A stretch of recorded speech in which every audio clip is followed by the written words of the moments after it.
ایک خوشحال شخص تھا۔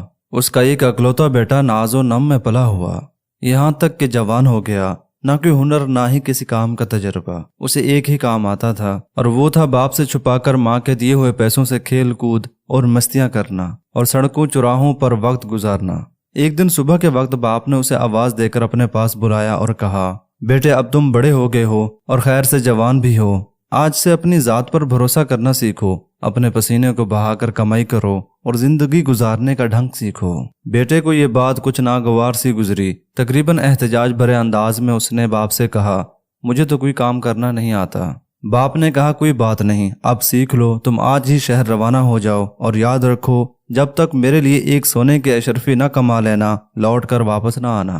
مرتا کیا نہ کرتا۔ بیٹا گھر سے جانے کے لیے دروازے کی طرف بڑھ ہی رہا تھا کہ اس کی ماں یہ سب گفتگو چھپ کر سن چکی تھی۔ بیٹے کے سامنے آ گئی، مٹھی میں چھپائی ہوئی اشرفی بیٹے کو دیتے ہوئے بولی کہ شہر چلے جاؤ، رات گئے لوٹ کر یہ اشرفی باپ کو لا کر دینا اور کہنا کہ میں شہر سے کما کر لایا ہوں۔ اور یہ نوجوان خوشی خوشی گھر سے روانہ ہو گیا۔ شام گئے لوٹ کر بیٹے نے ویسا ہی کیا جس طرح اس کی ماں نے اسے سمجھایا تھا۔ سیدھا باپ کے پاس جا کر بولا، ابا جان یہ لیجیے سونے کے اشرفی، میں نے سارا دن بہت ہی جان لڑا کر کام کیا اور بہت ہی مشکل سے یہ اشرفی کما کر آپ کے پاس لایا ہوں۔ باپ نے اشرفی کو لے کر کافی غور سے دیکھا، پھر اسے جلتی آگ میں جھونکتے ہوئے بیٹے سے کہا، نہیں برخوردار، یہ وہ اشرفی نہیں ہے جو میں نے مانگی تھی، تم کل سے دوبارہ کام پر جاؤ اور دیکھ لینا جب تک ایک اشرفی کما نہ لینا، لوٹ کر واپس نہ آنا۔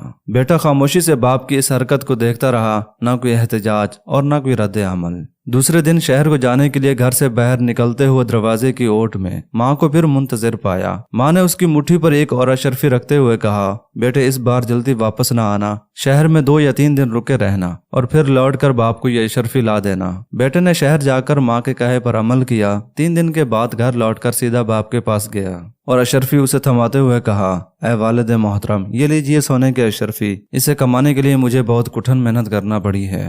باپ نے اشرفی لے کر اسے کافی دیر غور سے دیکھا اور دوبارہ یہ کہتے ہوئے آگ میں پھینک دی کہ بیٹا یہ وہ اشرفی نہیں ہے جو میں چاہتا ہوں، کل تم پھر سے کام کے لیے جاؤ اور اس وقت تک نہ لوٹنا جب تک اشرفی نہ کما لینا۔ اس بار بھی اپنے باپ کی اس حرکت پر بیٹا بغیر کوئی ایک لفظ بولے خاموش رہا۔ تیسری مرتبہ اس بار یہ نوجوان اپنی ماں کے جاگنے سے پہلے ہی شہر کی طرف روانہ ہو گیا اور وہاں 1 مہینہ رہا، اور اس بار 1 مہینے کے بعد حقیقی معنوں میں محنت و مشقت سے کما کر اشرفی کو نہایت حفاظت سے مٹھی میں دبائے مسکراتے ہوئے اپنے باپ کے پاس حاضر ہوا۔ اشرفی باپ کی طرف بڑھاتے ہوئے بولا، اے والد محترم، میں قسم کھا کر کہتا ہوں کہ اس بار یہ اشرفی میرے پسینے کی کمائی ہے، یقین کیجیے اسے کمانے کے لیے مجھے بہت محنت کرنا پڑی ہے۔ سونے کے اشرفی کو ہاتھ میں لے کر باپ کافی غور سے دیکھتا رہا، اس سے پہلے کہ اس کا باپ اشرفی کو آگ میں ڈالنے کے لیے ہاتھ بڑھاتا۔ نوجوان نے آگے بڑھ کر باپ کا ہاتھ تھام لیا۔ اس بار باپ ہنس دیا اور بڑھ کر بیٹے کو گلے لگاتے ہوئے کہا، اب بنے ہو جوان تم، بے شک یہ اشرفی تیری محنت اور پسینے کی کمائی ہے، کیونکہ اسے ضائع ہونا تجھ سے نہیں دیکھا گیا۔ اس سے پہلے میں 2 بار اشرفیاں آگ میں پھینک چکا ہوں، مگر تجھے کوئی افسوس نہیں ہوا تھا۔ سچ ہے کہ بغیر محنت کے آنے والا مال جاتا بھی تو اسی آسانی سے ہے، اور اس کے جانے کا وہ دکھ نہیں ہوتا جو محنت کی کمائی کے جانے کا ہوتا ہے۔ بے شک سب سے بہترین کمائی محنت اور حلال کی کمائی ہے۔ دولت مند کر دینے والی عورت کے چہرے پر 3 نشانیاں ہوں گی، کان چھوٹے، آنکھیں موٹی اور ماتھا بڑا ہوگا۔ غصہ بھڑکتی آگ ہے، جو پی گیا اس نے آگ بجھائی، اور جو ضبط نہ کر سکا وہ پہلے خود اس میں جل گیا۔ برا انسان اچھائی میں بھی برائی ڈھونڈتا ہے، جس طرح مکھی سارے خوبصورت جسم کو چھوڑ کر زخم پر بیٹھتی ہے۔